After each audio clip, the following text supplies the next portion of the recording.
Boa noite a todos. A Sociedade Brasileira de Medicina Hospitalar deseja boas-vindas a todos que estão acompanhando a nossa segunda transmissão ao vivo, desta vez pelo YouTube. E o tema escolhido para hoje foi Experiências no enfrentamento da epidemia por Covid-19 em uma região sob lockdown. Nós vamos ter a participação de médicos do Maranhão, um dos mais afetados pela doença. São eles o secretário-geral da SOBRAN, Dr. Alexandre Carvalho, coordenador da UTI Geral Adulto, e Dr. Gustavo Rodrigues, supervisor da residência de clínica médica, ambos do UDI Hospital da Rede DOR São Luís. Nós também vamos ter a mediação do presidente da SOBRAN, André Wagner, para quem eu vou passar a palavra em seguida. O André, ele é idealizador dessa iniciativa e um dos fundadores da SOBRAN. Hoje ele atua como consultor do Hospital Sírio-Libanês.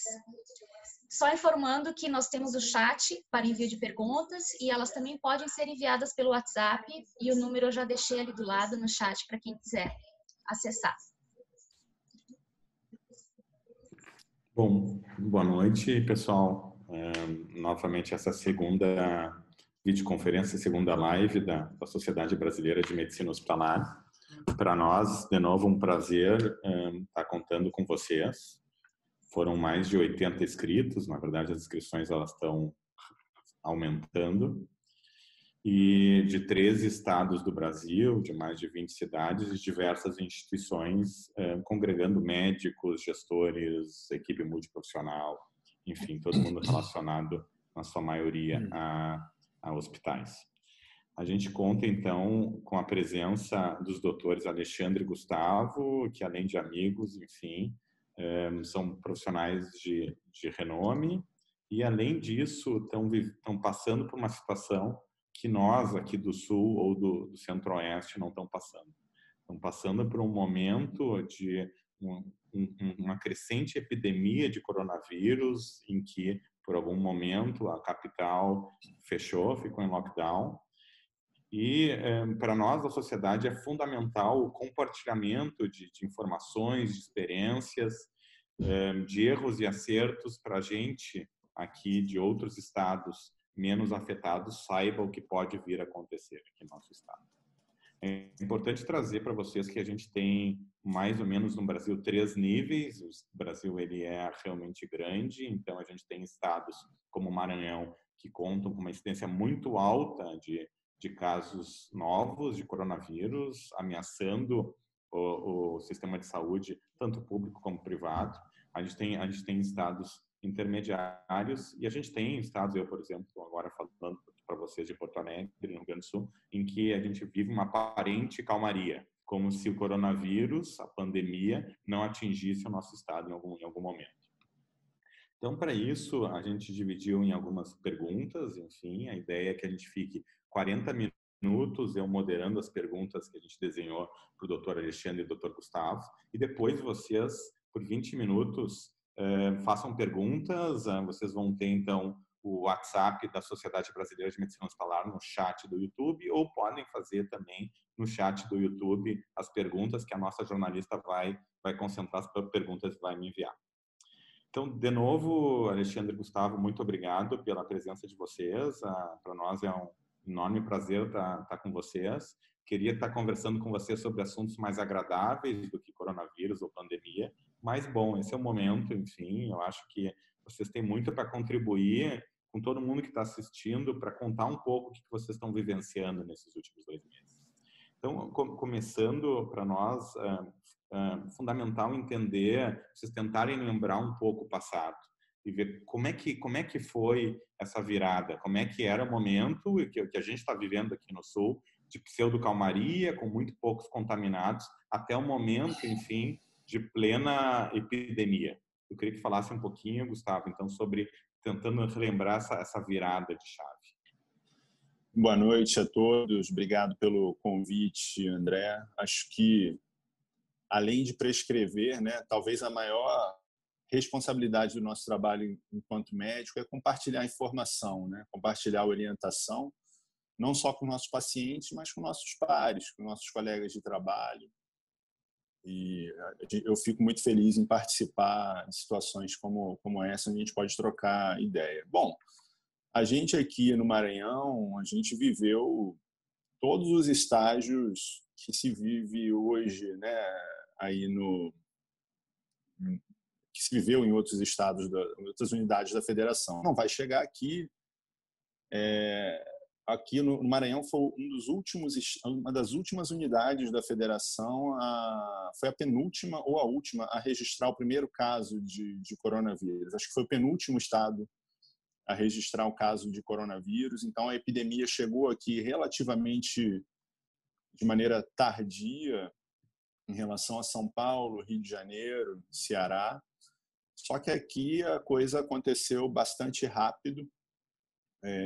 Houve uma eclosão rápida de muitos casos, inicialmente nas classes A e B, e depois migrando para as classes C e D e para os pacientes mais idosos, que inicialmente ficavam mais protegidos nas suas casas. Então, a gente conseguiu ver que a gente já estava numa fase, uma curva mais madura da epidemia aqui no estado, quando a gente começou a ver um percentual maior de pacientes mais idosos chegando no nosso serviço. Mas a gente teve essas fases. Acredito que houve uma certa demora em mudar o conceito. Teria caso suspeito de coronavírus. Então, durante muito tempo, a gente permaneceu trabalhando com o conceito do Ministério da Saúde, né? O Ministério da Saúde continuou trabalhando com o conceito de que caso suspeito era só quando era um caso vindo do exterior, quando a gente já tinha um caso ou outro pipocando em São Paulo, Rio de Janeiro. Isso pode ter resultado em um certo atraso na detecção do primeiro caso aqui, mas o fato é que a partir do momento em que a epidemia se iniciou, as coisas aconteceram muito rápido, né? A gente tem um sistema de saúde que é bem enxuto, então o Maranhão ele tem uma oferta de 1,98 leitos para cada 1.000 habitantes, é uma das menores relações no país, e uma grande parte da população se concentra na capital, e a coisa começou a acontecer por aqui. Então, muito rapidamente, o sistema de saúde no Maranhão como um todo, principalmente aqui na capital, se viu bastante pressionado. E foi assim que a gente se viu. Felizmente, agora, na capital, a gente começa a ter um declínio de números de casos, e a epidemia está começando a crescer no interior agora, né? A preocupação maior agora são os casos oriundos do interior. A gente vai continuar muito mobilizado, porque é comum aqui, a gente é referenciado, né, para casos de muitos pacientes no interior do estado. E Alexandre, a gente ainda vive, eu estava conversando com o Gustavo antes de a gente começar aqui, em muitos estados realmente no Brasil, uma negação de crescimento de casos de coronavírus em estados que estão numa situação que talvez vocês estivessem lá em fevereiro, março. Me fala um pouquinho de como é que foi a velocidade de expansão dos casos e a velocidade de adaptação que vocês precisaram fazer para conseguir tratar o número de pacientes crescente com coronavírus. Boa noite a todos. Eu quero agradecer à Sociedade Brasileira de Medicina Hospitalar pelo convite, na figura do André, que é um amigo e um incentivador, né, da medicina hospitalar. Em relação à velocidade de adaptação, pegando aí o gancho do Gustavo, que ele já falou, eu vou contar um pouquinho do que aconteceu comigo, que eu acho que reflete um pouco do que aconteceu com todo mundo. A gente fica esperando, fazendo uma analogia com o mar, que vem estourar uma onda, de repente, na cabeça da gente. E não é exatamente assim que acontece, né? Está mais para uma tempestade, né? Sempre antes da tempestade tem a calmaria, depois vem uma brisa, a brisa vira um vento forte e daqui a pouco tem uma tempestade, um furacão. É mais ou menos isso que acontece. Então, essa aumento progressivo de casos, ele no início ele é muito lento, né? Eu vou mostrar mais lá para frente, o gráfico que mostra isso, eu posso mostrar agora, tanto faz, que em dado momento essa curva se inclina para frente, para cima, de uma maneira abrupta e aquela brisa, aquele vento vira uma tempestade. Então... Fica à vontade, Alexandre, de mostrar. Deixa eu mostrar aqui.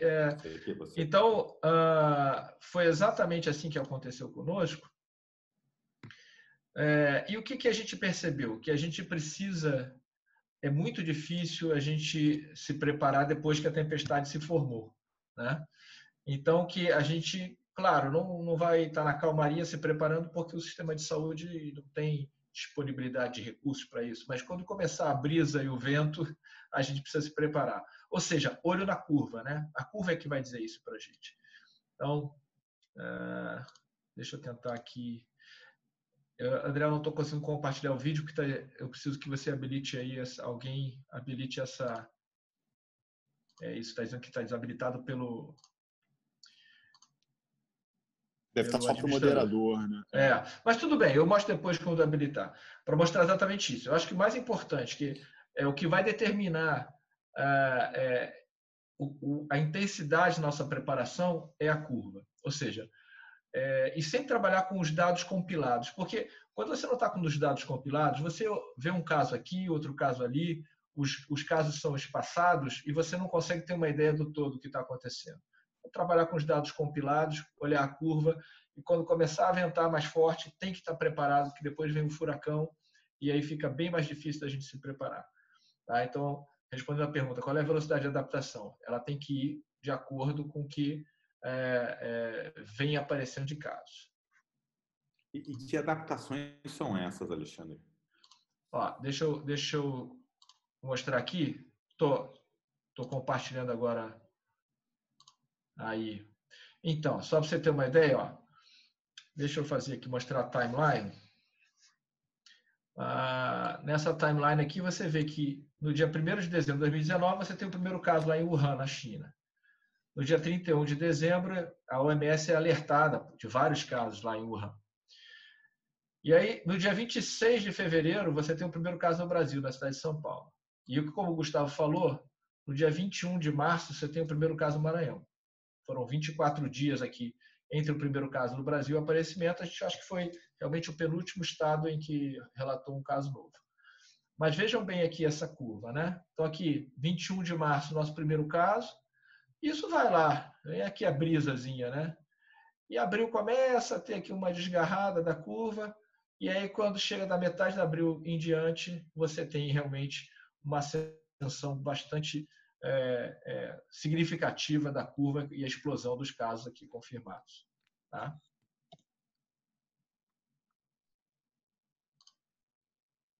É isso.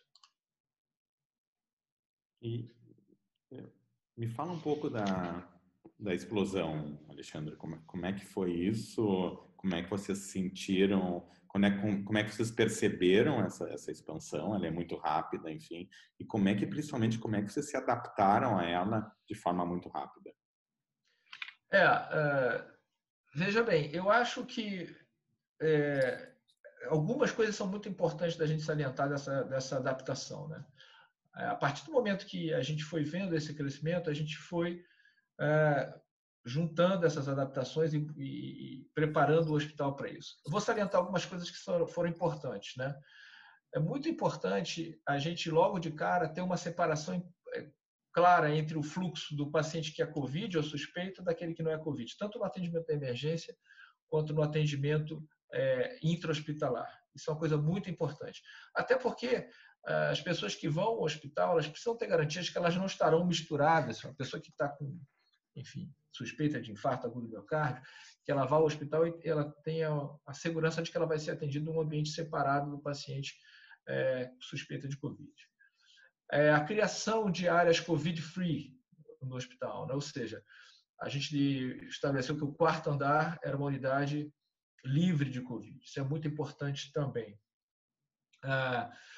A gente precisa rapidamente identificar quais são os colaboradores que são pertencentes a grupo de risco, porque a gente tem que evitar que esses pacientes estejam diretamente no contato com os pacientes Covid.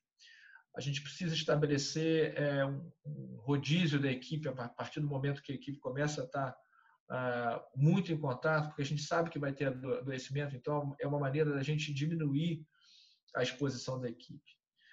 E, se houver possibilidade, criar uma reserva técnica, né? Porque a gente vai ter afastamento, vai ter adoecimento. Então, essa reserva técnica pode ser utilizar colaboradores de áreas desativadas, por exemplo, as cirurgias eletivas praticamente ficam zero, então você pode utilizar esses colaboradores do centro cirúrgico, da CME, que também vai processar menos material. E aqui no nosso hospital, a gente utilizou também a contratação de serviços terceirizados, né, prestadores de serviços, porque todo o processo de contratação ia ser muito lento, não ia dar conta da demanda. Toda essa preparação, ela, como o primeiro caso foi lá dia 21 de março, ela já estava acontecendo ao longo de março e se intensificou ao longo de abril. Então, a gente conseguiu pegar ainda ali uma fase mais inicial da epidemia para fazer essa preparação. Agora, é um trabalho grande, Só destaquei algumas coisas aqui que eu achei que são importantes. Perfeito. E em relação ao hospital que vocês atuam, aos hospitais que vocês atuam, de que maneira eles se adequaram à situação? Quais foram as mudanças realizadas? Vamos começar contigo, Gustavo, se referindo um pouco, você trabalha tanto no hospital privado como público. Eu queria ouvir um pouquinho você falando da rede pública, do hospital público que você atua. Eu atuo, além de atuar na rede privada, eu atuo no hospital universitário aqui.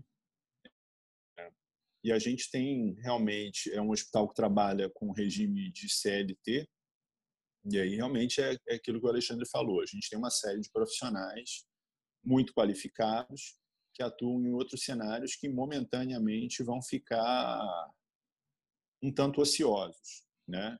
Um deles é o ambulatório, né? Então, o que a gente fez pelo ambulatório lá no hospital, primeiro foi criado um serviço de telemonitoramento, né, de pacientes, onde estão antecipando as consultas das próximas semanas, se entrava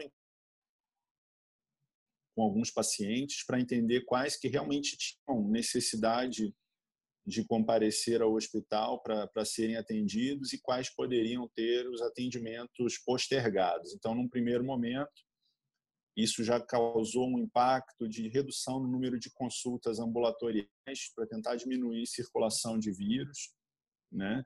E dar um pouco mais de gás para a gente organizar as outras coisas que vinham pela frente. Outra coisa, o sistema de teleatendimento já deve ter chegado a 900 ou 1.000 atendimentos desde que começou a pandemia, então também foi uma ferramenta que o hospital lançou mão para continuar dando suporte, né, aos seus pacientes com comorbidades crônicas de difícil manejo.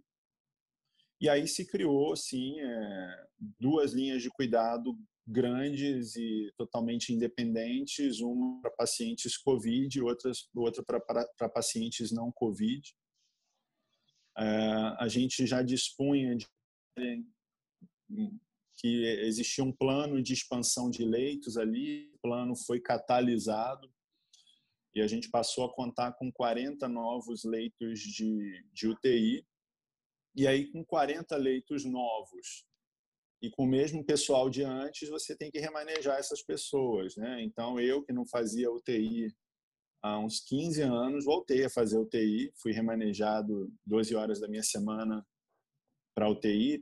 Tem colegas ortopedistas, cirurgiões torácicos fazendo enfermaria de clínica médica.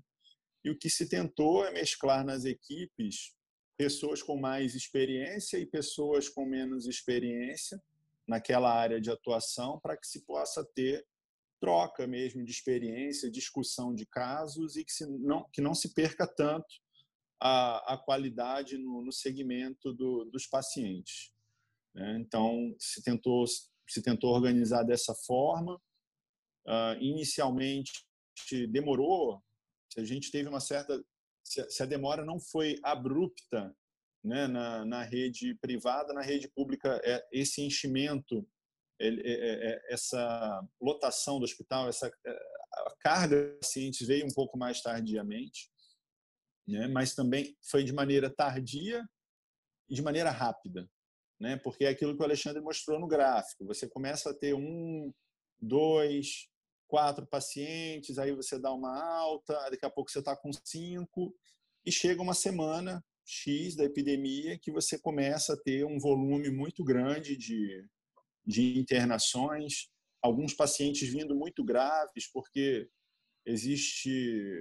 estava existindo um pânico, né, de sair de casa, e algumas pessoas subestimaram a questão do não saia de casa, outras hiperestimaram e mesmo passando mal, demoram para procurar o sistema de saúde. Mas foi dessa forma que se organizou.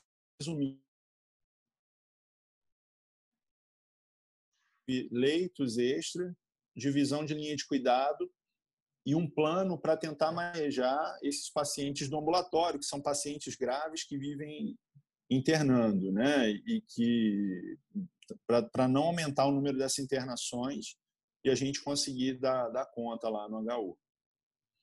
Então é interessante o que tu colocas, em que vocês tiveram que ampliar muito os leitos de UTI de forma até rápida, de forma interessante, uma característica de hospitais universitários onde você atua, em que tem ambulatórios grandes e tem muitos especialistas. Os especialistas foram realocados para atividades que não são usuais. Você falou, inclusive, em ortopedistas fazendo clínica médica por uma necessidade de ter recurso humano, enfim. E você coloca também toda uma questão de um fluxo, começa no privado, que é muito cara do Brasil, mas quando chega no público, chega de forma muito intensa e rápida, né? E aí é isso, você tem que estar preparado para essa mudança repentina de carga de pacientes com doenças que a gente não manejava antes.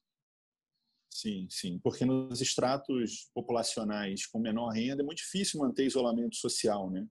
Você está falando de famílias que são muito grandes, que vivem em espaços menores, em que você tem mais dificuldade de se manter ausente das suas atividades econômicas por mais tempo, porque o famoso vende o almoço para comprar o jantar.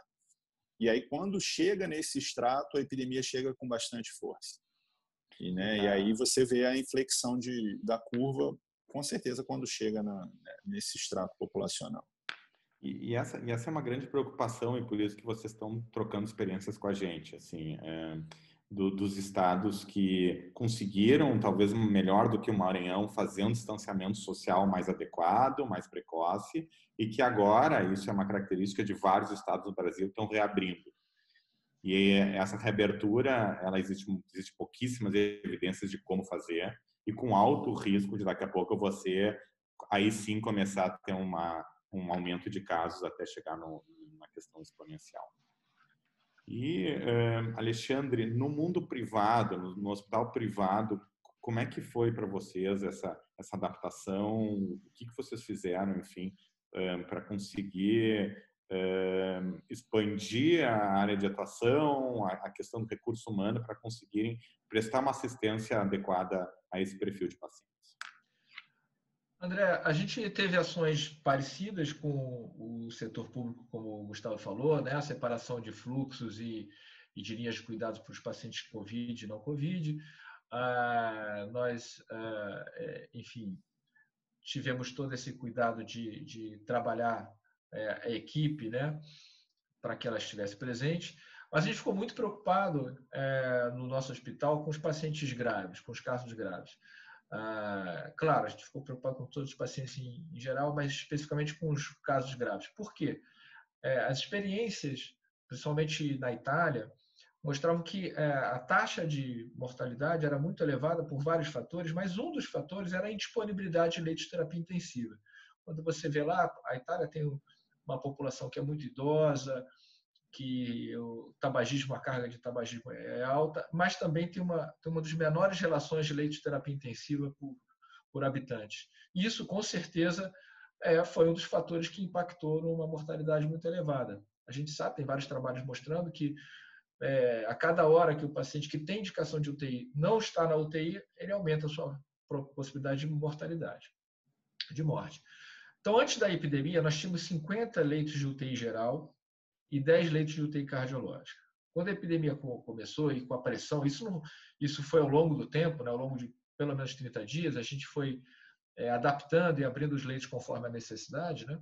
Nós não abrimos os leitos e ficamos esperando. Isso foi construído ao longo da epidemia. A primeira ação que nós fizemos foi reverter esses 10 leitos de cardiologia para UTI geral. Então, nós fomos com 60.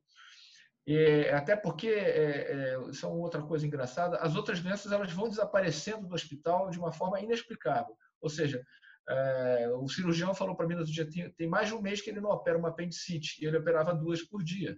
Onde é que estão as apendicites? Onde é que estão os pacientes com infarto agudo do miocárdio? Os hemodinamicistas estão sem fazer angioplastia primária. Então, esse é um fenômeno que acontece em vários lugares do mundo e não foi diferente com a gente.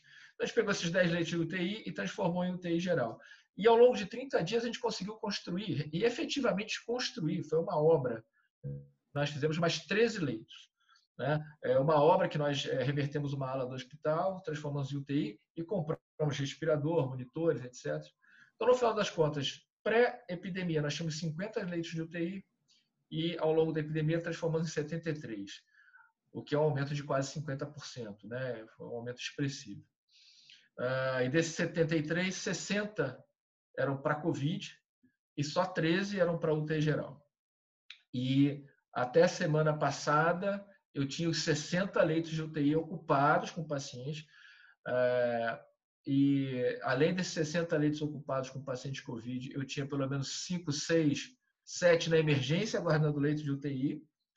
E desses 60 internados, eu tinha metade deles em ventilação mecânica. E tinha, até a semana passada, eu tinha um paciente em ECMO. Hoje, essa semana, eu tenho outro paciente em ECMO. Quer dizer, só para ter uma dimensão da gravidade da situação. Né? Ou seja, eu abri 60 leitos, eu ocupei os 60 leitos, tinha gente esperando e metade em ventilação mecânica e, além disso, suporte avançado como ECMO, por exemplo. Eu vou sumarizar um pouco o que os dois estão trazendo. A questão principal que eu vejo é que a medicina que a gente fazia, ela é completamente diferente no mundo da pandemia. Eu tenho 60 leitos no hospital privado de 73 e os 60 estão ocupados. Eu crio 40 leitos subitamente em um mês numa UTI. Eu faço uma obra recorde no Brasil e em um mês eu faço uma UTI de 13 leitos. Eu tenho médicos que estão no ambulatório, na ortopedia, fazendo clínica, porque eles são os médicos que estão disponíveis para atuar.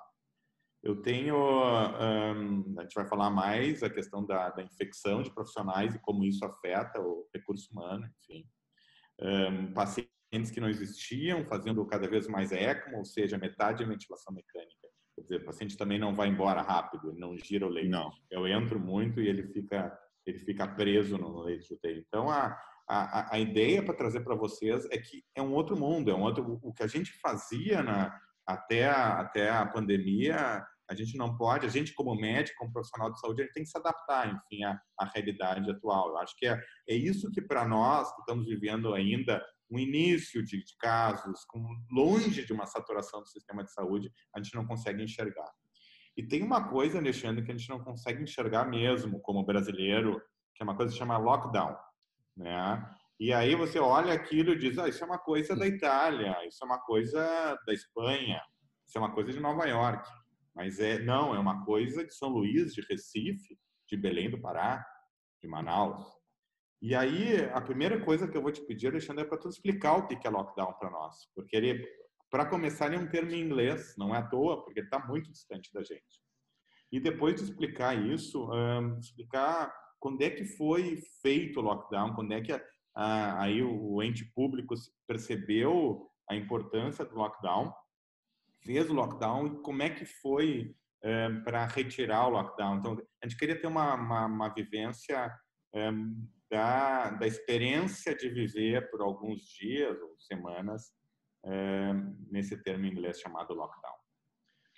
Vamos lá. André, só pegando aí o gancho do que você falou, né, de que a medicina é totalmente diferente, fazendo aí uma analogia novamente com uma coisa muito próxima da gente, que é o futebol, é como você montar todo um esquema para jogar e aos 20 minutos do primeiro tempo o seu jogador principal ser expulso. Ou seja, você desmonta completamente o seu esquema tático e olha para aquilo e fala assim, o que eu vou fazer agora? Como é que eu vou arrumar esse time para jogar? É exatamente que isso acontece. Você tem que se reinventar, é exatamente isso que você falou. Bom, vamos lá. Eu não sei traduzir exatamente o que é lockdown, mas o lockdown ele vem do conceito de que se você mantiver as pessoas em casa e longe de aglomerações, você diminui a transmissão do vírus e isso dá tempo de acomodação ao sistema de saúde. Uma coisa interessante que a gente tem que, sem querer entrar no mérito, mas que precisa ser citada, é que o lockdown no Maranhão, em São Luís, ele não foi uma decisão técnica e nem foi uma decisão de governo, ela foi uma decisão judicial, né? Mas que foi acatada do governo, pelo governo. Agora, do meu ponto de vista, foi uma decisão acertada. E eu vou novamente compartilhar aqui a tela para que a gente possa enxergar isso. Tá? Esse aqui é o gráfico que eu já mostrei, mas eu só queria mostrar isso aqui. Olha, esse aqui são números de hoje, tá? Que a gente pegou. Então, no Brasil, nós temos 363.211 casos confirmados. O Maranhão tem 21.191, que são 5,8%. E só para a gente botar aí, região que está perto de você, André, o Rio Grande do Sul tem 6.470 casos, 1,8%. E aqui está o problema. Qual é a incidência por 100 mil habitantes? A média do Brasil é de 172. A do Maranhão é 299. Ou seja, é quase o dobro, né, da média brasileira. Enquanto aí no Rio Grande do Sul, a incidência é de 56,9. Em São Luís, Alexandre, chega a um recorde de quase 700 casos por 100 mil habitantes. Isso. 679 casos. Na região metropolitana. É impressionante. Você vê que a questão não é nem... claro, a mortalidade sempre é uma coisa que nos preocupa, mas nós não estamos distantes da média brasileira em mortalidade. Graças a Deus, aí vocês estão com uma situação bem melhor. Mas a questão aqui não foi especificamente que nós tínhamos um excesso de mortes, né? Nós tínhamos um excesso de casos. Essa é a média do Maranhão, e como você mesmo salientou, a de São Luís é 3 vezes maior que essa, 2 vezes maior do que essa. Então, essa foi a situação.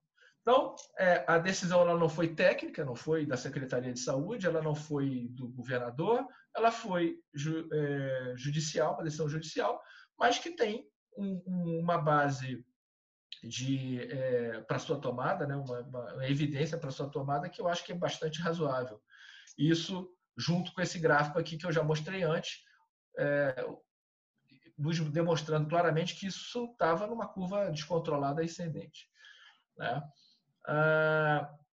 O lockdown funcionou? Bom, esse aqui é o gráfico que eu tenho para mostrar para vocês o índice de isolamento social no Maranhão.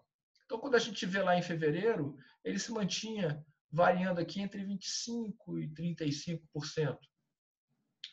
Em março, aqui, quando nós começamos o primeiro caso, ele sobe, vai lá para a casa dos 50%. A partir daí, ele tem uma grande variação entre a faixa de 40% e 50%. Aqui no dia 10 de maio, é determinado, então, o lockdown. Aí você vê que ele funcionou. Porque houve uma subida dessa faixa de média aqui 45% para próximo dos 50% e a gente conseguiu estabilizar aqui, ó, fazendo um platô lá na casa dos 50%.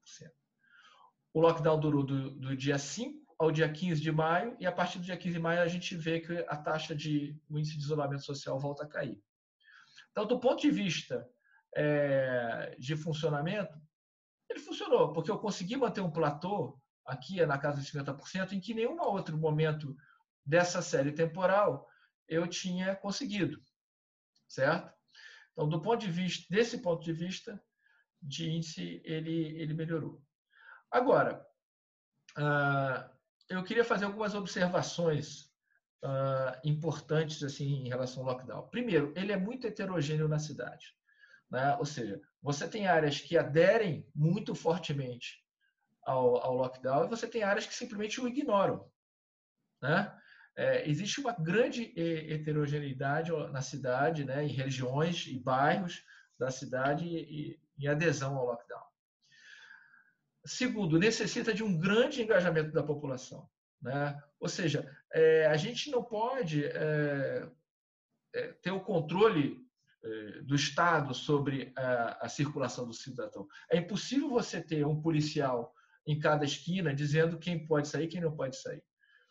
Então, assim, mais do que uma determinação judicial, governamental, ela precisa de um grande engajamento da população e entendimento para que serve aquilo, né?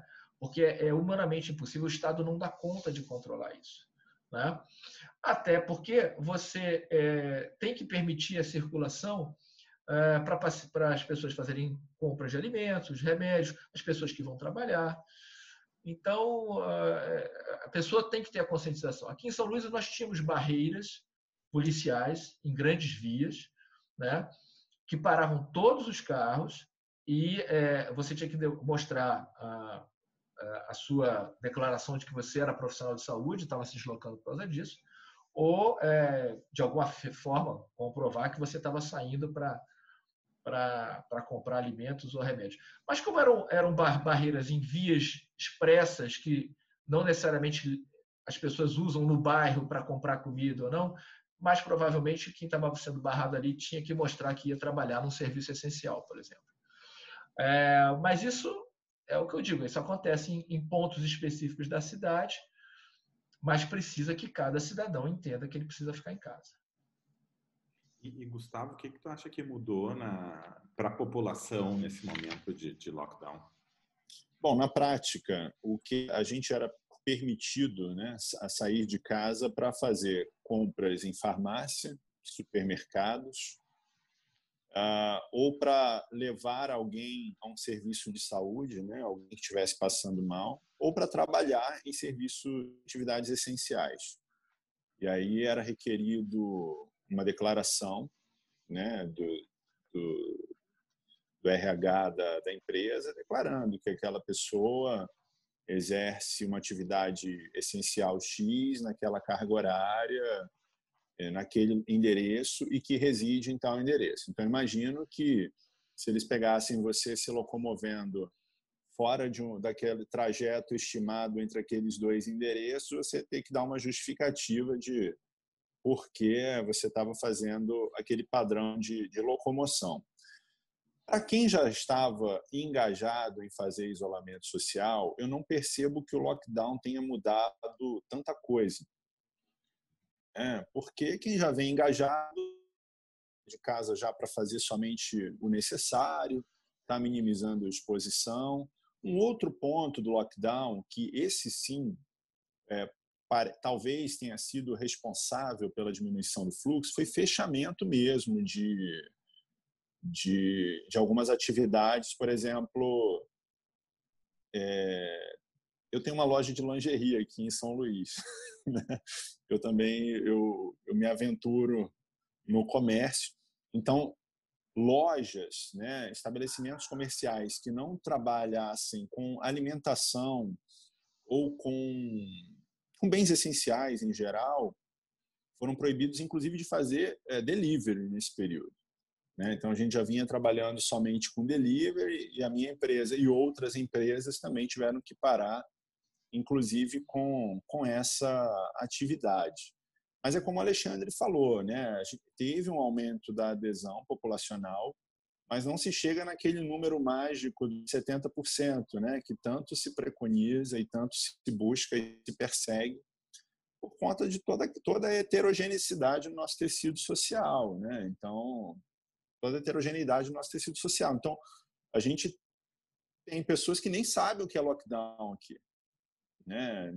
Então, muitas pessoas com menos acesso à instituição têm dificuldade até de entender o que foi esse lockdown que teve, porque se locomovem dentro de um bairro a pé, de bicicleta, de moto, vias menores, e certamente não notaram muito essa mudança de hábito, de rotina, né, na cidade. Mas, assim, acaba que traz um peso maior, traz um impacto maior. A gente teve aqui uma grande movimentação em mercados nos dias que antecederam o lockdown, então se provocou algumas aglomerações. De maneira informal, foi comentado que houve um certo êxodo de alguns ludovicenses, né, que é o termo que a gente usa para descrever quem é de São Luís, para o interior do estado. E aí se questiona se isso pode ter sido responsável por essa onda agora de novos casos no interior do estado. Então, essa pergunta, lockdown funcionou? Ela é uma pergunta extremamente difícil de responder no momento, né? Então, a gente se encontra no momento agora com uma curva descendente de novos casos na capital e uma curva francamente ascendente no interior. O quanto disso se deve ao lockdown, a gente não tem ainda como aferir. Acho que agora a gente acompanha com uma certa curiosidade o que vai acontecer com todas essas curvas agora, que a gente voltou segunda-feira, né? Saímos do lockdown ontem. Na verdade, saímos semana passada, agora estamos... Eu estou até com dúvida agora. Não, foi segunda-feira passada. Foi segunda passada, verdade. É. E agora já está começando a se falar em abertura de algumas atividades comerciais aqui. E agora que a gente vai começar a ter essa noção, se vai haver um aumento da curva de procura por serviços médicos, como é que isso vai ficar. Estamos aguardando, né? Mudando de assunto para falar um pouquinho sobre como a pandemia atingiu o sistema de saúde, Gustavo, eu queria ouvir um pouquinho no setor público, como é que foi esse impacto. Certo. Como a gente já tinha comentado, né, no início da live, a gente tem um setor público enxuto no Maranhão, né, número de leitos, número de profissionais. Quando os primeiros casos começaram a chegar à rede pública, já havia de maneira muito clara esse desejo, essa ideia de dividir linhas de cuidado. Eu acho que realmente uma das coisas que mais pesou para que a gente não conseguisse, né, fazer a atenção maior, acho que do que foi feito, do que comprometeu um pouquinho, muita gente, os profissionais de saúde adoecem muito rápido, né? E aconteceu isso na China, e aconteceu na Itália, e aconteceu nos Estados Unidos. E quando você vem para uma realidade Brasil, onde o cara trabalha num serviço privado pela manhã, dá plantão na UPA à noite e vai para outro local, faz consultório, a exposição é muito grande, né? É muito grande. O cara usa vários tipos de EPIs diferentes. Cada EPI exige uma técnica diferente um pouco diferente para paramentar, desparamentar. E em cada local, as áreas de descompressão funcionam de maneira um pouco diferente. A dinâmica de como lidar, né, com a alimentação, com setores, com momentos onde você vai se expor, né? Eu vou parar para comer algo, eu vou ter que tirar minha máscara, né? É um momento crítico. Eu vou trocar minha roupa para ir embora. Então, é muito heterogêneo isso entre diversos serviços hospitalares e de emergência aqui no Maranhão, e isso no Brasil inteiro. E isso coloca todo o profissional de saúde no Brasil em posição de extrema vulnerabilidade, né? E aí, quando a epidemia acontece, muita gente adoece. E quando chega o pico da curva nos pacientes em geral, esse pico já foi atingido 1-2 semanas antes, né, nos profissionais de saúde. E o que acontece é que justamente no período do pico você tem muita gente afastada, né? São 14 dias são uma eternidade no pico de uma pandemia, né? Não passa nunca. Então, assim, acho que mais na frente talvez a gente vai falar disso em mais detalhe, mas acho que isso é um fator que faz com que algumas decisões se demorem mais a ser tomadas, porque o volume de casos para ser atendido está maior per capita, né, por profissional. E a impressão que eu tive é que justamente no momento em que a gente E, nossa, caramba, para onde que isso vai agora? Não vai ter mais... Começou a aliviar o número de casos aqui em São Luís, felizmente, né? Então, quando a gente estava realmente entrando numa situação de, caramba, para onde que isso vai agora, a gente começa a ter um declínio, felizmente, no número de casos. Então, o Alexandre falou, certamente a gente teve alguns óbitos evitáveis por não ter o leito no momento oportuno, né? Mesmo com todos os esforços que foram feitos para ampliar acesso. E teve toda essa questão de profissionais muito desgastados, de headcount comprometido, né? Que acaba comprometendo, sim, a qualidade na assistência. Gustavo, já vamos aproveitar a pergunta da doutora Ana Bitter, do Rio de Janeiro. Ela pergunta sobre casos de depressão, doença psiquiátrica, enfim, em profissionais de saúde. Esse foi um ponto... Quer falar aí, Alexandre? Não, pode falar, Gustavo, depois eu complemento. Esse foi um ponto que eu me preocupei bastante, porque como eu trabalho com residentes, né, eu trabalho com residência médica, eu faço a supervisão do programa de residência no hospital privado aqui na cidade, e eu já fui supervisor e hoje sou preceptor lá no hospital universitário. Eu falo, cara, a gente tem que ver como é que a gente vai lidar com esses jovens médicos durante a pandemia, porque o rojão vai ser muito grande.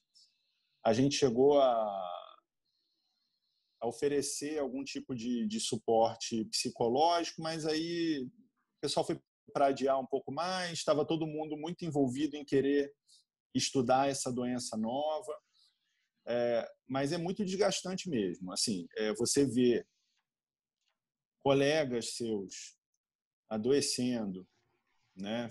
Alguns sendo hospitalizados, alguns sendo entubados e alguns poucos, infelizmente, perdendo a vida. E esse medo, ele se choca com o teu desejo de fazer o melhor, né? Então você vai lá, tá todo mundo naquela briga lá, tentando fazer o melhor, e a cada exposição realmente é muito medo. Quando você chega em casa, tem uma série de cuidados a serem tomados com relação à higiene, para você se proteger. As relações familiares, a gente talvez fale melhor um pouco mais na frente, também mudam, a dinâmica familiar muda, né? Alguns profissionais optaram por ficar mais afastado dos seus filhos, das suas esposas. Então, assim, no início da ascensão de casos aqui, eu sentia o moral um pouco baixo nos ambientes de trabalho, por todo esse contexto, né? E era um pouco desesperador também você ver aquela ascensão de casos e as manchetes nos jornais mostrando aglomerações na rua, né? Você se pergunta, cara, onde é que isso vai terminar, né? Mas ao longo, parece que também com o tempo a gente foi pegando o jeito de lidar com a doença. Depois que você passa 2 semanas e não adoeceu, você fala, bom, acho que eu encontrei um jeito aqui de meio que me prevenir, né? Eu ainda não adoeci. Os outros colegas que adoeceram logo no início vão retornando e todo mundo com muita vontade de ajudar, e isso vai dando muita força para todo mundo. Então, eu acredito que psicologicamente a gente já passou do nosso nadir aqui no Maranhão. Não sei se o Alexandre compartilha da mesma opinião. Hoje está todo mundo muito cansado, mas já havendo um norte e com um sentimento de grupo, de equipe muito fortalecido, e isso é essencial para a saúde mental, né? Você tem uma sensação de pertencimento, e isso se fortaleceu muito durante esse período. Então, no geral, a gente, depois de ter tido essa pequena queda no moral, hoje eu vejo o moral na equipe, em todas as equipes que eu trabalho, muito satisfatório. Eu vou começar aí rapidamente e responder a pergunta da minha querida amiga Ana Butter, lá do Rio, dizendo o seguinte: é importante que no planejamento tenha o apoio psicológico para a equipe. Eu, na sexta-feira, participei de uma outra live que era exatamente sobre isso, sobre saúde mental e os efeitos na saúde mental da epidemia, né? E eles são terríveis, são realmente terríveis. Então, em toda aquela preparação que a gente falou lá no começo, eu acrescentaria como um ponto que não é luxo, não é um adendo, um anexo, não. A ter o apoio psicológico para as equipes, porque realmente é muito duro.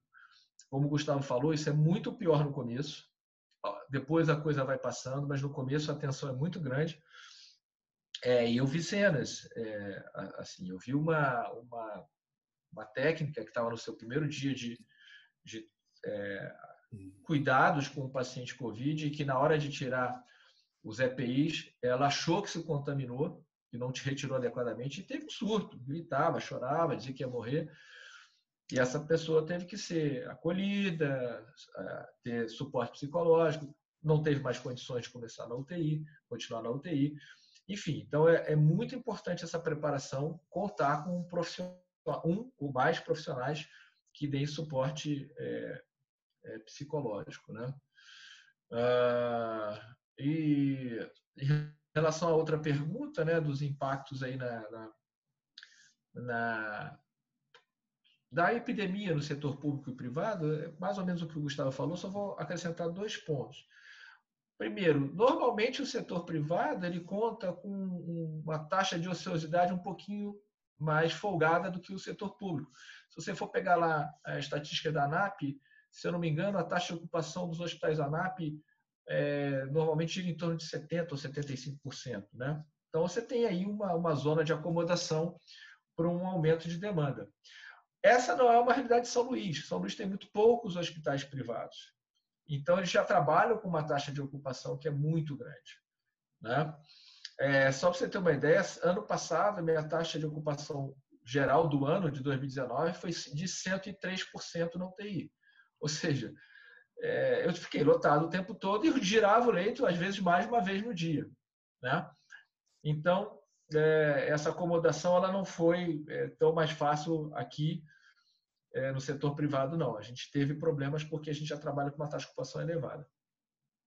E a outra coisa importante, para finalizar esse bloco, quando eu trabalhei na minha tese de doutorado, eu visitei todos os hospitais do Maranhão. Visitei todos eles. Não teve nenhum hospital do Maranhão que eu não tenha conhecido. Eu conheci e o trabalho era fazer uma avaliação de qualidade dos serviços de terapia intensiva. E a gente chega à seguinte conclusão. É claro que isso é uma estatística regional, né? Foi uma avaliação feita nos hospitais do Maranhão. Essas realidades são muito diferentes num Brasil tão grande. Mas no Maranhão, os hospitais públicos e privados, eles não têm diferença de estrutura, de recursos. Tá? Eles, na média, são iguais. Até porque você tem ótimos hospitais públicos e hospitais privados não tão bons. E isso, na média, a estrutura é igual. Qual é a grande diferença entre os hospitais públicos e privados? A quantidade de processos de trabalho. Os processos de trabalho são muito mais estruturados nos hospitais privados do que nos hospitais públicos. Essa é a grande diferença. E para que a gente tenha um enfrentamento dessa epidemia, a gente tem que estar com os processos muito bem amarrados. Porque mesmo com eles muito bem amarrados, quando ela chega, você desmonta. Aquilo que eu falei do jogo lá, né? Você está com o teu time, o cara é expulso. Desmontou o teu esquema. Mas se o teu esquema for muito bom, você consegue fazer a readaptação das suas peças. Então, assim, a epidemia atingiu em cheio a estrutura, tanto público e privado, de maneira semelhante, porque a taxa de ocupação é alta nos dois. Mas, obviamente, quem tem processos mais estruturados, mais sedimentados, resiste mais. Né? Quem já não tinha processos tão bons, se reinventar, como a gente falou lá no começo, é muito mais difícil. A gente está, Alexandre e Gustavo, com o mesmo problema da nossa primeira live. A gente tem mais de 60 pessoas assistindo simultaneamente e dezenas de perguntas. Então, eu fui bastante criticado, enfim, por não conseguir ter feito todas as perguntas e você criticado novamente, porque é absolutamente impossível conseguir, nos próximos 10 minutos, fazer as perguntas todas. Eu vou tentar sumarizar, vamos quebrar o protocolo, enfim, para tentar, obviamente, contemplar todas as perguntas do público. tem uma das perguntas que é super importante, que é um monte de gente fez. A gente, como médico, a gente trabalha com um artigo embaixo do braço. A gente trabalha com a ciência. O que a gente quer é ensaio clínico randomizado, comprovando, enfim, que tal tratamento ele é mais eficaz, inclusive diminuindo a mortalidade. E aí a gente se depara com uma doença causada por um vírus chamado coronavírus 19, que absolutamente todos os dias, sem nenhum, desde o início, traz incertezas no campo do diagnóstico, incertezas inúmeras no campo do tratamento, incertezas no campo do prognóstico. Eu quero ouvir de vocês, enfim, escolham quem é o primeiro, enfim. Como é que está sendo, então, a vida real, enfim, a prescrição, daqui a pouco que eu faço numa semana eu mudo na outra, um anticoagulante que eu não usava, que eu estou usando, a troca de experiências, basicamente, deve ser uma troca entre profissionais, enfim, que é o foco da nossa live, né? A nossa live, enfim, é conseguir, ao máximo, aprender com vocês que estão vivendo há 2 meses da pandemia. Eu queria ouvir um pouquinho de vocês sobre esse curso, se vocês conseguirem lembrar como é que foi março, abril, maio, o que mudou nesse período. André, mudou muita coisa, né? Como você diz, é um conhecimento que está em construção, né? E, na verdade, a gente está se apropriando dele. Nós estamos tratando uma doença que a gente não conhece nada. E, na verdade, ninguém conhece, né? Então, é um conhecimento em construção e é muito difícil isso. Mas vou tentar ser um pouco didático. Em relação ao diagnóstico, né? Eu vou pontuar uma coisa que foi muito interessante que a gente viu ao longo desse tempo. A importância da tomografia de tórax, né? Por que eu estou dizendo isso? Porque ao longo desse período, nós vimos vários casos que se dirigiram ao hospital sem nenhum sintoma típico, né? Se a gente considerar que sintoma típico da doença seria febre e tosse, né? Sintomas ou gerais, né? Como mialgia, por exemplo, artralgia, o paciente não tinha nada disso. Ele negava febre, negava tosse, enfim, não tinha sintomas gripais. Ele foi por outro motivo. E por algum motivo a gente fez uma tomografia de tórax e viu que ele tinha um infiltrado em vidro fosco, por exemplo. Então, eu vou citar 2 casos que eu lembro aqui. Um paciente chegou com um diagnóstico de AVC, clínico e tomográfico, de AVC isquêmico, e realmente se resolveu, o paciente não tinha nenhuma queixa, fazer corte no tórax. E ele tinha 30% de acometimento em vidro fosco, né? E depois, lá na frente, a gente teve o resultado do PCR que era realmente positivo. Será que AVC isquêmico era um sintoma dos fenômenos hematológicos do coronavírus? Talvez, mas ele não tinha sintomas. E o outro paciente se dirigiu ao hospital com dor abdominal. Dor abdominal também sem nenhum sintoma gripal. Na tomografia de abdômen que foi feita na propedêutica, nos cortes superiores do abdômen se pegou um pouco do pulmão e se viu. E aí o radiologista chamou a atenção, olha, peraí, tem alguma coisa aqui no pulmão, vamos fazer um corte para cima também. E ele tinha lá também em torno de 30 e poucos % de acometimento. Então, assim, a gente em algum momento falou assim, caramba, teoricamente todo o paciente que vier ao hospital agora precisa de uma tomografia de tórax, será? A gente discute isso, né? E a gente tem que ter um grau de suspeição grande e a tomografia passou a ser um aliado importante. Não sei se o Gustavo depois quer comentar em relação a isso, mas para mim passou a ser um aliado muito importante a tomografia de tórax, né? Porque realmente, efetivamente, no meio da epidemia tem gente aparecendo sem sintomas gripais, de febre e tosse, e que tem infiltrado radiológico e tem PCR positivo. Em relação ao prognóstico, o que é que eu pontuo? A gente aprendeu ao longo da epidemia que o prognóstico do paciente que vai para a ventilação mecânica é muito ruim. Muito ruim.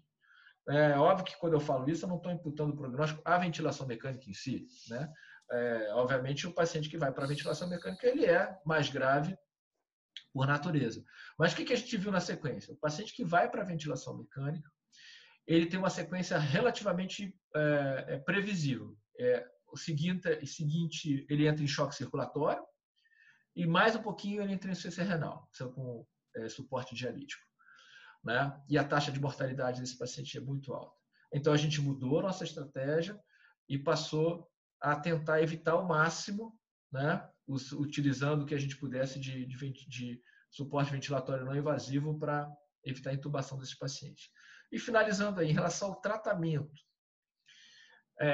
mais do que nunca, né, eu sei que isso é um clichê, mas mais do que nunca o tratamento precisa ser individualizado.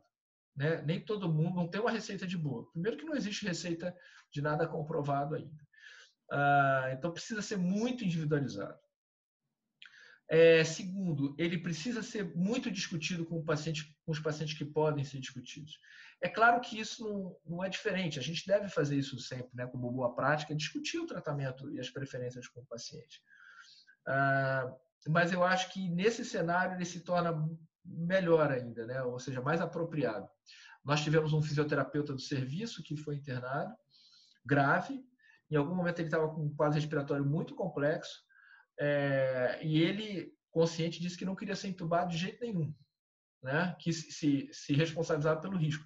A gente tem uma discussão técnica, ética muito grande se a gente respeitava ou não. No final das contas, a gente resolveu respeitar, ele ficou com catéter nasal de alto fluxo, ficou super grave, mas saiu, já teve até alta. Mas foi uma decisão compartilhada com ele. E, finalizando, essa questão da evidência e tal, eu acho que essa discussão, eu vou dar uma opinião pessoal, eu acho que essa discussão tomou um caminho relativamente desnecessário. Porque ao longo da nossa vida, a gente quer sempre procurar evidência, né? O ensaio clínico randomizado, duplo cego, etc. Mas são muitas as intervenções que nós fazemos diariamente que não têm esse nível de evidência, né? E sempre foi uma decisão do médico isso. Eu vou dar o exemplo, por exemplo, de prescrição de antidepressivo. Existem muitos trabalhos questionando a eficácia de antidepressivo no tratamento dos casos depressivos mais graves, né? No entanto, a gente não deixa de prescrever porque a evidência não é tão boa, né, para o uso de antidepressivos. Então, isso faz parte da nossa rotina, ou seja, você analisar o nível de evidência, e nem todos são bons, alguns são muito fracos, e ainda assim utilizar medicamentos, né? Da mesma forma que, talvez especificamente sobre a hidroxicloroquina, tenha se supervalorizado os efeitos colaterais, né? A azitromicina também aumenta o intervalo QT, né? E ninguém fala nada da azitromicina. Então, acho que essa discussão ela tomou um rumo que se perdeu. Ou seja, lidar com evidências boas é fácil, mas muitas das intervenções que nós fazemos não têm evidências tão boas e ainda assim a gente não deixa de usar. Por quê? Porque o tratamento é individualizado e a decisão será sempre do médico compartilhando com o seu paciente da utilização ou não. Gustavo. Então, André, uma das coisas lá na unidade de internação do hospital privado onde a gente trabalha, eu e o Alexandre, a gente optou por não fazer um protocolo interno nosso. Isso foi a primeira discussão que teve. A gente falou, cara, aí, a gente tenta fazer um protocolo, né, do que fazer, mas como fazer um protocolo se você tem nível de evidência extremamente baixo de todas as medidas que estão sendo questionadas? Então, a gente trocou o protocolo por algumas reuniões que a gente fazia no início, né, e a gente começou a discutir cloroquina, corticoterapia, terapia anticoagulante, né? Eu também levei para as discussões com os residentes vários temas que estavam diretamente ligados ou que tangenciavam, né, o COVID. Então, a gente discutiu, por exemplo, linfohistiocytose hemofagocítica, né, e a síndrome de ativação macrofágica, né, que eventualmente acontece em alguns pacientes. E a gente tentou, né, com base no que a gente estudava, discutir caminhos que talvez coubessem para os nossos pacientes. Eu vejo, existe o Gustavo prescritor e existe o Gustavo gestor nessa história, né? Então, eu acho que quando a gente está ali, na beira do leito, com o paciente, e o paciente tem uma compreensão, né, do que está acontecendo, e você tem a possibilidade de discutir com ele opções terapêuticas, né, e trocar uma ideia sobre o nível de evidência que tem, quais foram os trabalhos, e até você pensa, né, que pareça ser o bom caminho ou não, fica mais fácil de você fazer essa condução. Eu fiquei com a impressão que, ao longo da pandemia, a gente foi pegando um jeito de fazer essa condução, né? Então, eu tive uma sensação de que, embora tenha aumentado a complexidade dos pacientes que passaram a internar, então, como eu disse logo no início da transmissão, a gente começou a notar um perfil demográfico progressivamente mais idoso e com mais comorbidades. Então, aquelas pessoas que estavam inicialmente protegidas em casa, eventualmente começaram a adquirir a doença dos seus entes que estavam se expondo na rua, no mercado, adoeciam e acabavam ainda assintomáticos fazendo transmissão. Eu não tive a impressão de aumento de taxa de transferência para o... Claro que isso é uma questão de impressão, a gente ainda não tem esses dados compilados. Eu fiquei com a impressão que a gente começou a pegar um pouco o jeito de manejar a doença e de incorporar essa evidência, ainda que pobre, na prática do dia a dia com os pacientes. Enquanto gestor, eu já fui, né, gestor da unidade e trabalho contigo, né, lá no curso com o Alexandre, a gente participa da instrução da Sobrame em cuidado centrado no paciente, fluxo do paciente e tudo mais. Eu acho que a gente, principalmente no setor público, né, onde a gente sabe que existe uma dificuldade de aplicar recursos, investir recurso no que se sabe que faz diferença. Então, por exemplo, é complicado você ter hidroxicloroquina para dar e vender e faltar bloqueador neuromuscular para os pacientes que estão sendo ventilados mecanicamente, né, e que precisam ser pronados e que, enfim, é complicado você ter zinco e vitamina C e você não ter como fazer uma profilaxia de TEV, né? Então, assim, se você tem condição de ofertar tudo, você tem todo aquele arsenal à disposição do médico para que ele possa tomar uma decisão em conjunto com o paciente, uma decisão consciente, a despeito de saber que a evidência é limitada, ok. Agora, se o cobertor é curto, a gente tem que investir naquilo que se tem evidência que muda jogo, né? É você ter uma equipe coesa, é você ter profissional de qualidade lá cuidando do paciente, é ter um mínimo de headcount que permita fisioterapeuta estar em cima do paciente, né, que permita o médico ver o paciente bem, é você ter as medicações que a gente sabe que o paciente vai precisar de antibiótico no decorrer da evolução da doença, muitos vão fazer infecção secundária durante o curso dele no hospital, que é um curso mais prolongado do que pacientes com a maioria dos diagnósticos, né, muitos tornam pacientes de permanência longa. Eu, de certa forma, dissocio o Gustavo beira do leito e o Gustavo gestor nessa situação. Não sei se eu consegui me fazer claro. André, desculpe se eu for me prolongar, mas é porque essa é uma pergunta muito importante, só quero fazer, se eu puder, né, o tempo permitir, mais umas considerações. Pode?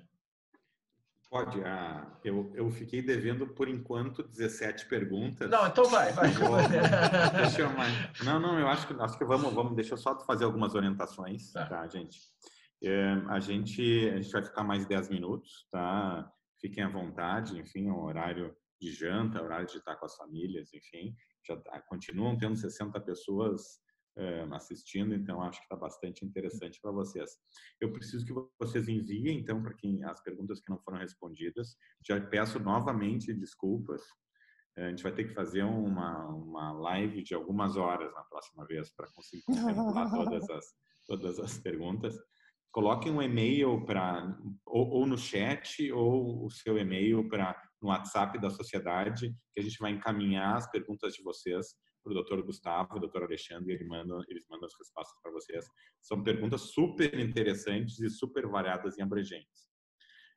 Eu não sei, Alexandre, se você ia falar sobre isso, mas a gente não pode acabar sem a gente perguntar sobre a vida pessoal de vocês.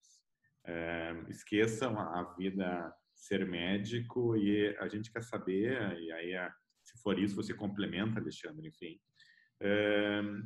muito sobre os temores vivenciados por vocês na vida profissional, o medo de contaminação, o medo da falta de EPIs, o cansaço, o que o Gustavo já disse, o medo de eu não ter todas as medicações que os pacientes necessitam na hora mais importante. Então, falar um pouquinho desses temores de vocês, que vocês viveram e estão vivendo, o medo de se contaminar, vocês, felizmente, estão com ótima saúde, conseguindo aprender a lidar, inclusive no âmbito da proteção individual, enfim. Eu queria ouvir um pouquinho de você sobre isso. Gustavo, pode começar aí, depois eu falo. Beleza.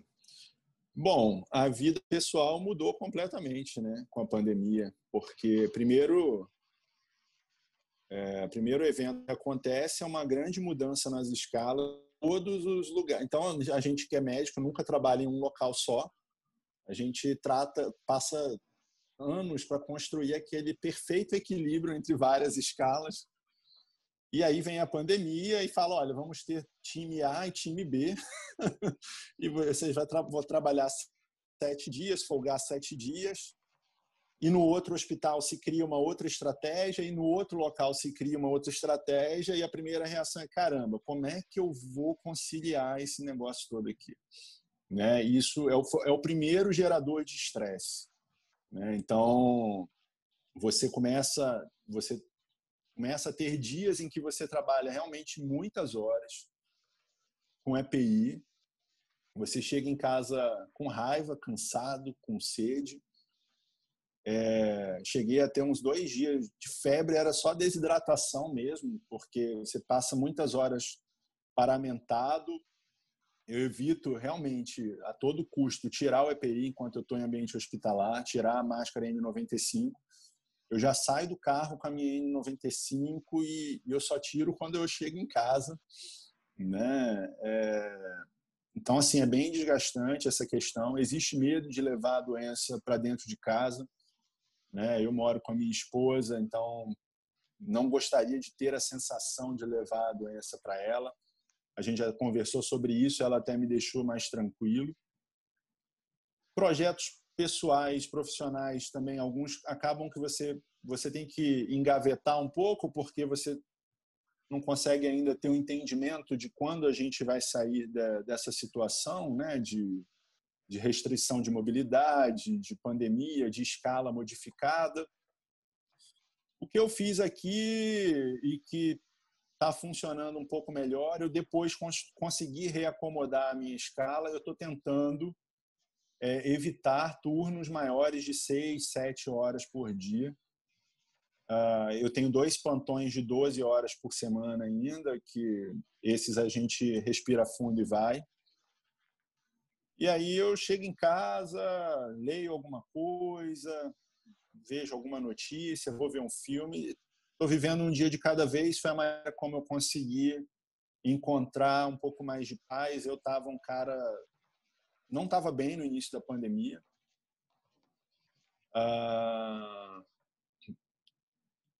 Eu estudando filosofia também, né, de maneira extracurricular agora, então até foi muito interessante. A gente outro dia estava falando sobre medo e coragem, e é interessante que não existe um sem o outro, né? Então você não existe o cara corajoso que não tem medo, né? O cara corajoso é o cara que está lá morrendo de medo e vai lá e faz o que tem que ser feito, né? E isso é uma coisa que eu penso muito nisso todo dia que eu estou saindo de casa, converso muito isso com os residentes. Mas é isso, a gente tem se falado com a família por aquelas coisas que todo mundo está fazendo. Fala com a família por aplicativo, faz um vídeo, tenta estar presente de maneiras... nessas maneiras mais alternativas, as discussões clínicas com os residentes, todas via Zoom agora. De vez em quando tomar um vinhozinho com a esposa, em casa, pede uma comida, tentar tocar a vida e pensando um dia de cada vez. Uma hora vai passar não é uma corrida de tiro, é uma maratona. Então, se você ficar tentando olhar muito para quando vai acabar, é muito desgastante. Então, um dia de cada vez, faz o seu trabalho e uma hora a vida começa a retornar para um status mais próximo do que você tinha antes da pandemia. Como o Gustavo falou, a vida da gente muda completamente. E ela poderia mudar e ser mais prazerosa, mas infelizmente ela muda e ela se torna bem menos prazerosa, porque realmente são muitos desafios, né? Tudo muda. E a gente se pergunta com frequência quando é que isso vai acabar. Os meus filhos, por exemplo, moram no Rio de Janeiro, então eu pessoalmente não tive essa preocupação de vir para casa e contaminar meus filhos. Mas os meus colegas tinham muito essa preocupação. Então, eu tenho um colega da rotina da minha UTI que passou 60 dias isolado no sítio, sem ver a família, sem ver a esposa e o filho, com medo de contaminá-los. Depois ele fez uma sorologia, estava IgG positivo, voltou para casa, até foi no final de semana. Mas você imagina 60 dias sem ver a família, né? Nós tivemos 2 colegas também que, com o medo de contaminar os filhos, resolveram alugar um flat e irem morar juntos, 2 colegas da rotina. E aí fica a dica de que não façam isso, porque não é uma boa ideia, porque um deles se contaminou e o outro, que não tinha nada, não pôde ir trabalhar também, porque tem que ficar afastado 7 dias. Então, ou seja, um ficou doente e eu perdi 2 colaboradores de força de trabalho. Então, não façam isso. Se quiserem morar sozinho, sair de casa, que fiquem sozinhos, não vá com outra pessoa da área da saúde, né? Aqui em São Luís tem vários hotéis, flats que estão em promoção para aceitando profissionais de saúde e tal. O trabalho é muito extenuante. O trabalho é extremamente extenuante. Não é conversa fiada, não. É difícil. São vários pacientes muito graves. Você imagina uma UTI. Eu tenho uma UTI, paciente com síndrome de desconforto respiratório grave. Eu tenho 2 pacientes pronados. Imagina eu ter 20 eu não cheguei a ter, mas eu tenho 7, 8, 10 pacientes pronados, mais um em ECMO. Então, assim, é um trabalho extremamente extenuante. Você tem que ter inúmeras colocações e retiradas. Nós temos um modelo de UTI em quartos individuais. Então, uma das UTIs ela é dedicada para pacientes confirmados, mas eu tenho outra em que eu tenho pacientes confirmados e suspeitos. Então, quando eu entro de um quarto para outro, eu tenho que tirar meu EPI e colocar um novo. Isso, você fazer isso várias vezes ao dia, é extremamente cansativo. Extremamente cansativo. Você usar a EPI o dia inteiro é terrível. É terrível. É super, hiper desgastante, cansativo. Você chega no final do dia, seu rosto está todo marcado, né?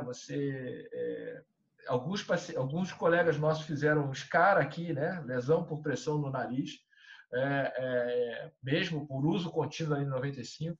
E aquilo dói. Gustavo, né? Foi um desses. Então, assim, é um negócio terrível isso, né? Aquela hora de desparamentar, retirar o material é extremamente estressante, porque é aí que você efetivamente pode se contaminar. Então, você toda hora, imagina, você tem 10 pacientes para ver, você coloca 10 EPIs e 10 vezes tem que tirar aquilo, né? Então, é super, super difícil. E pessoalmente, assim, cada um reage de uma forma, né? Eu, quando começou isso tudo, como é que eu reagi? Como é que eu construí um arcabouço, aí, um sustentáculo psicológico para passar por isso?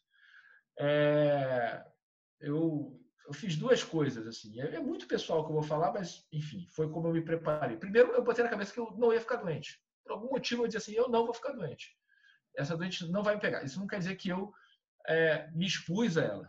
Mas eu simplesmente tinha certeza que eu usado de todo o paramento e tal, ia confiar na minha humanidade e que eu não ia ficar doente.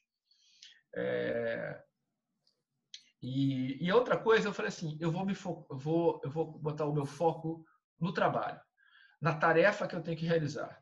Se eu ficar bem focado na tarefa que eu tenho que realizar, eu vou ficar menos atento para as coisas negativas que estão em volta. Então, minha tarefa é essa aqui, eu vou manter meu foco nesse espaço, né? Quando ela acabar, eu vou para o outro espaço e eu vou de tarefa em tarefa.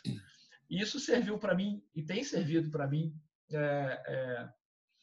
como um alicerce psicológico muito importante. Estar sempre focado na tarefa, no que eu tenho que fazer, para que eu não permita que a minha cabeça fique pensando em coisas negativas. Agora, independente de qualquer coisa, o custo pessoal para o profissional de saúde é muito alto. Por isso que eu falei lá atrás que é importante que vocês que estão se preparando para essa situação pensem na saúde mental e incorporem profissionais que possam ajudar, porque é muito grande. Mesmo no meu caso, que meus filhos não moram aqui, a gente tem um custo pessoal muito grande. Eu estou sem ver meus filhos no Rio de Janeiro desde fevereiro. Meu filho fez 18 anos de idade, eu não tive lá presente com ele. Inclusive, se ele estiver me ouvindo, beijo para ele. Mas, sim, um momento importante da vida dele, né? Para mim, como pai. O filho vai fazer 18 anos. Ele vai estudar fora. Então, esse ano, no semestre, ele não vai estar mais aqui perto de mim. Então, assim, e eu não pude estar lá. Então, mesmo em situações mais amenizadas, onde você não tem esse medo de contaminar a sua família, o custo pessoal é muito grande. É o que eu falei, a vida muda completamente, né, em tudo, até a maneira de você entrar em casa muda, você tem que entrar pela porta dos fundos, deixar sua roupa toda lá, né, lavar ela separado, tomar banho, ficar higienizando o tempo todo a mão com álcool gel, enfim, é um custo pessoal muito grande e a gente, toda vez que chega em casa, se pergunta quando é que isso vai acabar. Eu acho até por isso, desculpa, André, é importante pensar em escalas que permitam que as pessoas passem alguns dias em casa. Eu acho que isso é importante. Claro que a gente aqui teve o nosso momento mais agudo, onde a gente chegava no hospital e aí descobria naquela manhã que tinha 2 pessoas a mais da equipe que não vinham e a visita acaba na hora que tiver que acabar. Mas eu acho que é importante pensar nisso, em formar escalas que permitam que, de fato, o profissional passe alguns dias em casa para fazer alívio de pressão de máscara e para fazer alívio de pressão psicológica, né?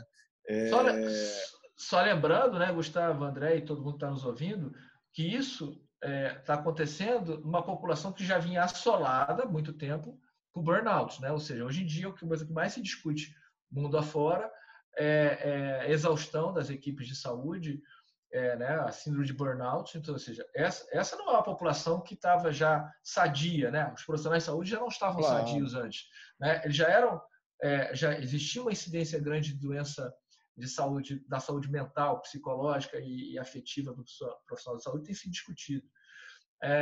No último congresso da nossa sociedade, eu não me lembro exatamente, talvez o André ou o Gustavo lembre, alguém da Mayo Clinic falou, né, que na Mayo Clinic o profissional ele fica 6 meses na assistência e 6 meses ele fica fora da assistência, desenvolvendo outros trabalhos, né, como trabalho de pesquisa, aula, etc., para diminuir o burnout. Ou seja, você pega uma população que já estava sofrendo, né, já tinha sua saúde mental bastante comprometida por todos esse estresse que vive e joga uma carga dessa, ficar longe da família. Então, assim, o custo pessoal e psicológico é muito grande. E aí, por isso que eu digo, né, no meu caso, vamos focar no trabalho, eu não vou pensar em outras coisas. Deixa eu pensar no trabalho, que isso vai tirar a minha atenção das coisas ruins.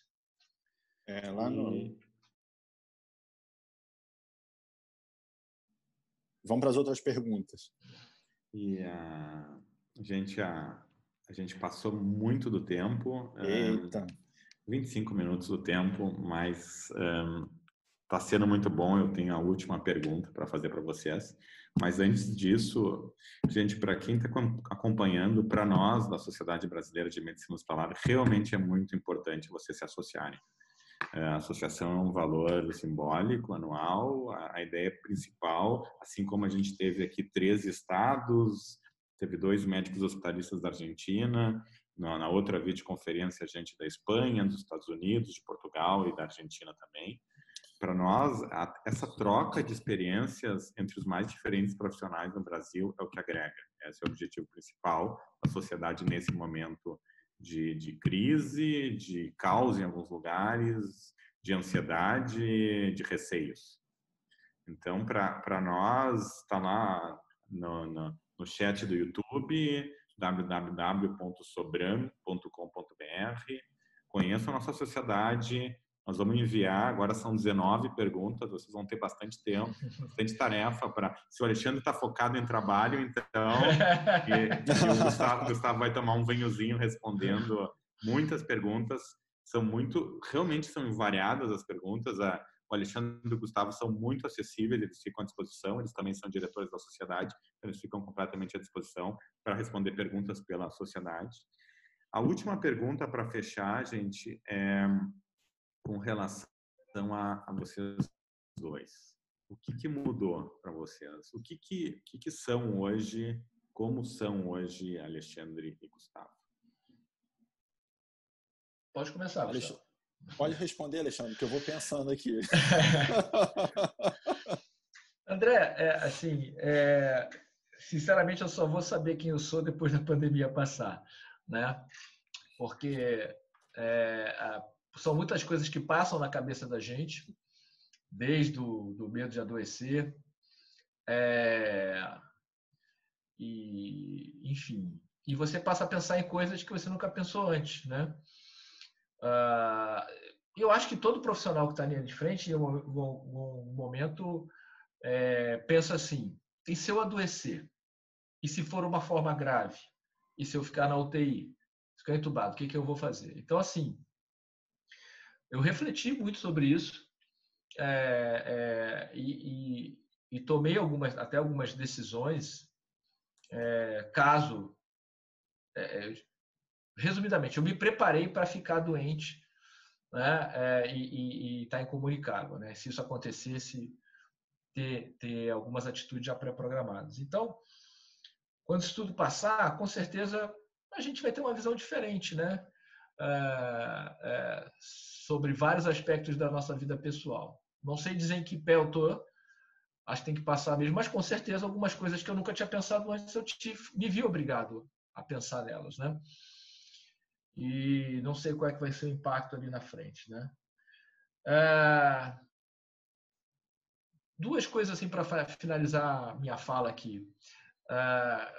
Eu tenho um projeto pessoal mais imediato, que é rever a família o mais breve possível, né? Principalmente porque eles estão lá no Rio de Janeiro e eu estou esse tempo todo sem vê-los, né? E uma coisa que eu refleti muito, né? Eu via muito essa coisa, o profissional de saúde é um herói, um herói, um herói.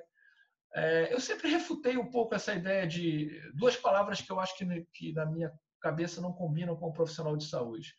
Sacerdócio, né? Eu escuto muito essa coisa, médico é ser sacerdócio, é um sacerdócio, não é, né? Na minha visão, e muito menos herói. Nós somos profissionais qualificados, né? E da mesma forma que o policial é treinado para enfrentar forças violentas, um bombeiro é enfrentado para enfrentar incêndio, nós somos treinados para enfrentar a doença e suas consequências. Então, nós não somos heróis. E, na verdade, no final das contas, de toda essa minha reflexão, o que eu cheguei à conclusão? Que, para nós, profissionais de saúde, é uma oportunidade de fazer a diferença. De uma certa maneira, todo profissional de saúde, todo médico se prepara uma vida inteira, uma carreira inteira para um momento como esse fazer a diferença, né? Ou seja, a gente enfrenta, eu sempre digo, né? Ou seja, enquanto todos os nossos amigos que não faziam faculdade de medicina estavam viajando, a gente estava em casa estudando, né? Depois tem prova de residência, tem isso, tem aquilo. Então, o que a gente está fazendo? A gente está, ao longo desse tempo, se preparando para uma situação dessa. Então, a situação se apresenta, a gente tem que enxergar ela como uma verdadeira oportunidade de fazer a diferença. Eu acho que a gente tem feito diferença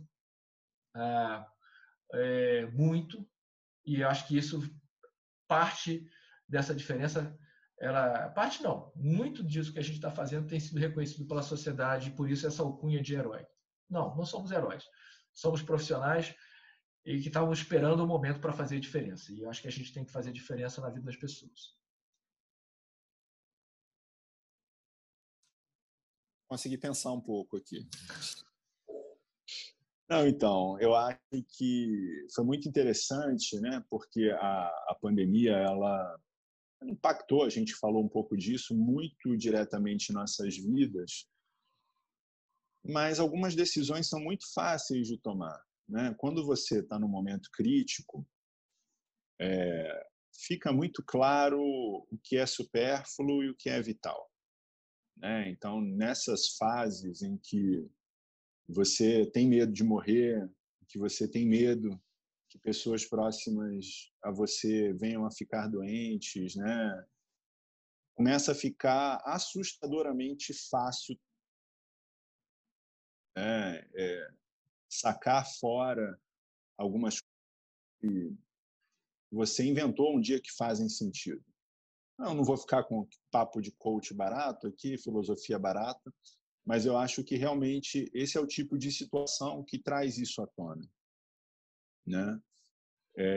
Então, essa transformação ela tá acontecendo e eu tive a pandemia ela é já o segundo evento transformador, né, que acontece esse ano. Eu tive um outro evento que me impactou bastante já esse ano e a gente vai juntando e entendendo, né, se moldando para seguir em frente.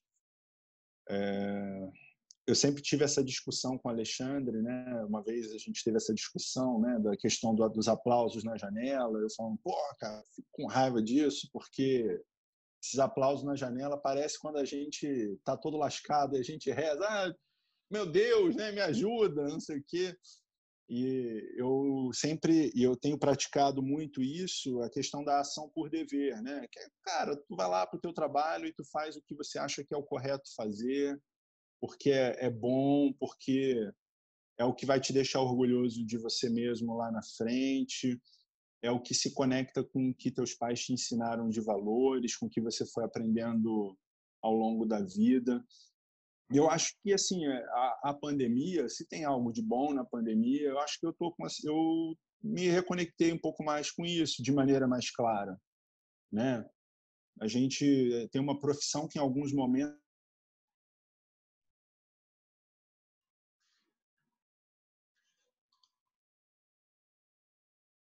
mas o que não muda são essas coisas que são fundamentais, é você voltar para casa com a satisfação de que você teve um dia de trabalho legal, que você fez a diferença em algumas pessoas, que você ajudou na formação de profissionais mais jovens que estão vindo aí para poder dar sequência no trabalho que hoje a gente executa.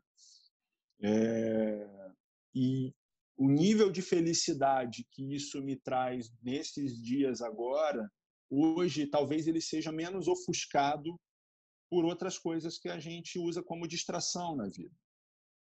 Então, a felicidade ela vem como uma coisa mais simples e menos emperequetada, mas ela ainda está presente no meio de uma vida meio caótica como a gente está. Então, é possível ter felicidade, ter beleza no meio da bagunça e do caos, né? Então, deixar essa mensagem para os colegas que talvez venham a passar por situações parecidas com a que a gente está passando aqui no Maranhão. Não vou dizer que é maravilhoso passar por uma pandemia, mas tem muita coisa de interessante para a gente tirar desse momento, sem demagogiazinha barata, sem papo, né, de papo barato, não. É isso. Bom, gente, a gente vai se encaminhando para o final.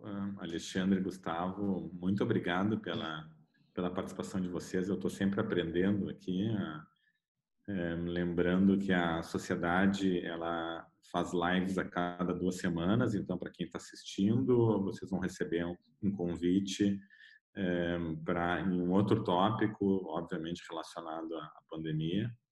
E, de novo, assim, é um prazer. Eu acho que é bom falar com vocês. A gente ainda vai se reunir esse ano para tomar um bom vinho. Vamos! Sem máscara, inclusive. E essa videoconferência, então essa live está sendo gravada, vocês vão receber, vai disponibilizar no site da sociedade, no nosso canal de YouTube, vocês vão receber por e-mail também. A gente fica por aqui, gente. Muito obrigado novamente aos nossos debatedores e a gente se encontra numa próxima. Boa semana a todos, gente. Um abraço, André. Abraço, Obrigado, Alexandre. André. Um abraço para Tchau. vocês. Obrigado, tchau.